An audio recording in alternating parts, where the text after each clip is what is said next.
Hello friends, স্বাগত উত্তরণ YouTube চ্যানেলে। আমি অভিজিৎ।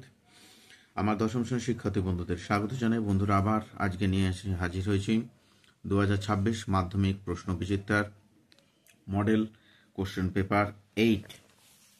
দেখতে পাচ্ছ বন্ধুরা, আমরা আগের পর্বে আমরা 7টি সেটের উত্তর এমসিকিউ এসকিউর উত্তর সমাধান করে দিয়েছি। আজকে 8 নম্বর সেটটির উত্তর সমাধান করব, এমসিকিউগুলো, এবং সেই সঙ্গে আমরা দেখতেই পাচ্ছ কম বেশি 20টি শব্দের নিচের প্রশ্ন উত্তরগুলি আমরা এসকিউর উত্তরগুলিও সমাধান করে দেবো তোমাদেরকে। তোমরা খাতা কলম নিয়ে রেডি হয়ে যাও এবং প্রয়োজন বোধ করলে এগুলি খাতায় লিখে রাখতে পারো, ভবিষ্যতে কাজে লাগবে। বন্ধুরা, আমরা চলে যাচ্ছি। সঠিক উত্তরটি নির্বাচন করো। বুড়ো মানুষের কথাটি শোনো। বুড়ো মানুষকে এখানে অপশন হবে গ, নিমাই বাবু। অপশন নিমাই বাবু। পরে প্রশ্ন, শোনা মাত্র অমৃত ফতোয়া জারি করে দিল। ফতোয়া শব্দের অর্থ কি? ফতোয়া শব্দের অর্থ হচ্ছে গ, রায়। চলে যাব আমরা, নদীর বিদ্রোহের কারণ কি? 3 নম্বর প্রশ্নের উত্তর, নদীতে বাঁধ দেওয়া। 3 নম্বর প্রশ্নের উত্তর অপশন খ। চলে যাব 4 নম্বর প্রশ্ন, তারপর যুদ্ধে এলো। পাহাড়ের আগুনের মতো, রক্তের সমুদ্রের মতো, আগ্নেয় পাহাড়ের মতো, না রক্তের আগ্নেয় পাহাড়ের মতো? তাহলে এটার 4 নম্বর প্রশ্নের উত্তর হবে অপশন ঘ, রক্তের আগ্নেয় পাহাড়ের মতো। 5 নম্বর প্রশ্ন, বিশ্ব মায়ের আসন পাতা আছে। বিশ্ব মায়ের আসন পাতা আছে কোথায় আছে? না বাহুর উপর।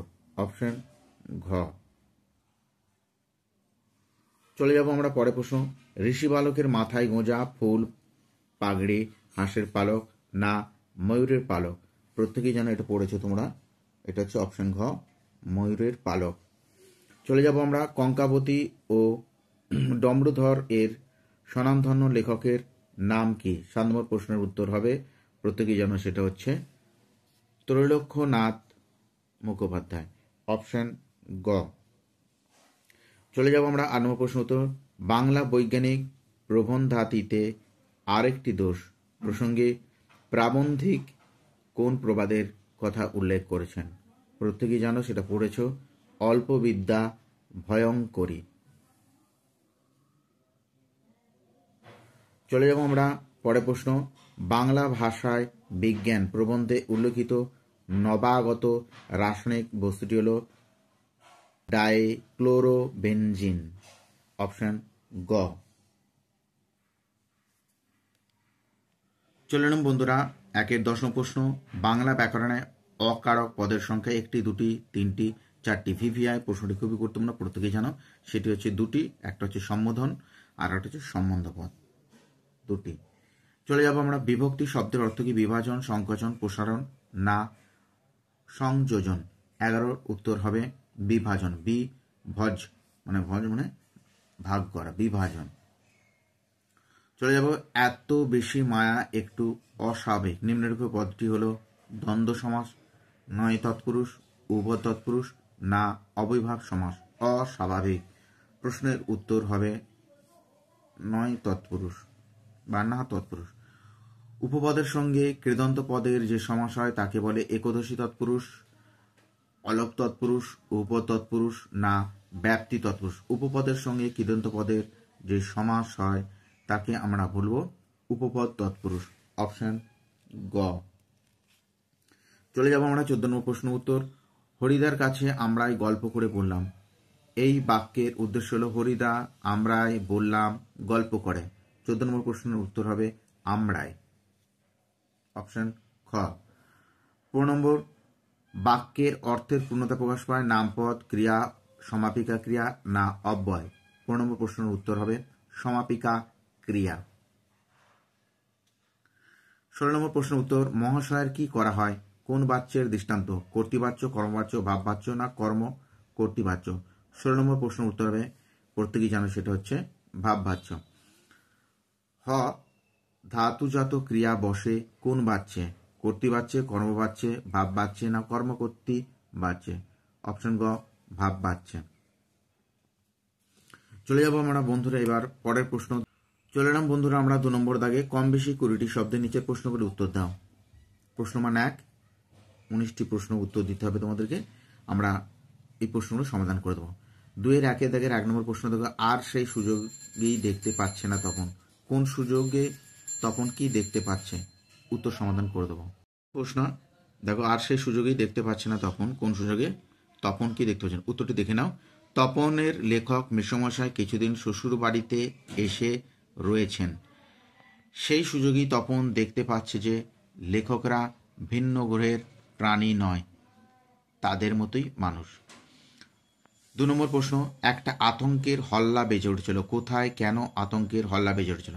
একদিন চকের বাসস্ট্যান্ডের কাছে ঠিক দুপুরবেলায় বহুরূপী হরিদা একবার পাগল সেজে দেখেছিলেন। এজন্য যাত্রীদের মধ্যে একটা আতঙ্কের হল্লা শুরু হয়ে যায়। 3 নম্বর প্রশ্ন, ভামো যাত্রায় ট্রেনে, এটা বানানটার ভুল আছে বন্ধুরা, বানানটা দেখে নেবে। ভামো যাত্রায় ট্রেনে ঠিক করে দিয়েছি বানানটি।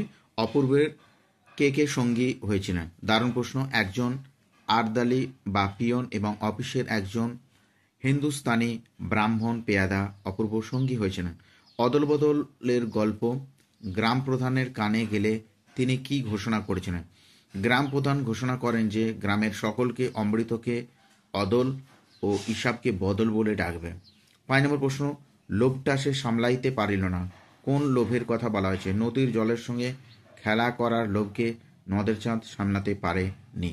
চলে যাবো আমরা 2-এর দাগের প্রশ্নগুলো আমরা উত্তর সমাধান করব। দেখতে পাচ্ছ বন্ধুরা, 2-এর দাগের 4টি প্রশ্ন উত্তর করতে বলেছে। দেখো, আমি তাকে ছেড়ে দিলাম, কথক কাকে ছেড়ে দিলেন? দেখো উত্তরটা এবার দেখে নাও বন্ধুরা। আমি তাকে ছেড়ে দিলাম, কথক কাকে ছেড়ে দিলেন? না, গল্প কথক কোনো সদরের পথে যাত্রাকালে তার প্রিয়তমাকে ছেড়ে দিলেন। চলে যাবো আমরা পরের প্রশ্ন, আয় আরও বেঁধে বেঁধে থাকি, এ কথা বলার কারণ কি? কবি শঙ্খ ঘোষ বেঁধে বেঁধে থাকার অর্থ মিলেমিশে এক হয়ে থাকা, সঙ্গবদ্ধ হয়ে সহমর্মিতার সঙ্গে বাঁচাকে বুঝিয়েছেন। সমুদ্র পাড়ে সেই মুহূর্তে কি ঘটেছিল? সমুদ্র পাড়ে সেই মুহূর্তে সাম্রাজ্যবাদীদের পাড়ায় পাড়ায় মন্দিরে বাজছিল পূজার ঘণ্টা এবং শিশুরা পরম নিশ্চিন্তে মায়ের কোলে খেলছিল।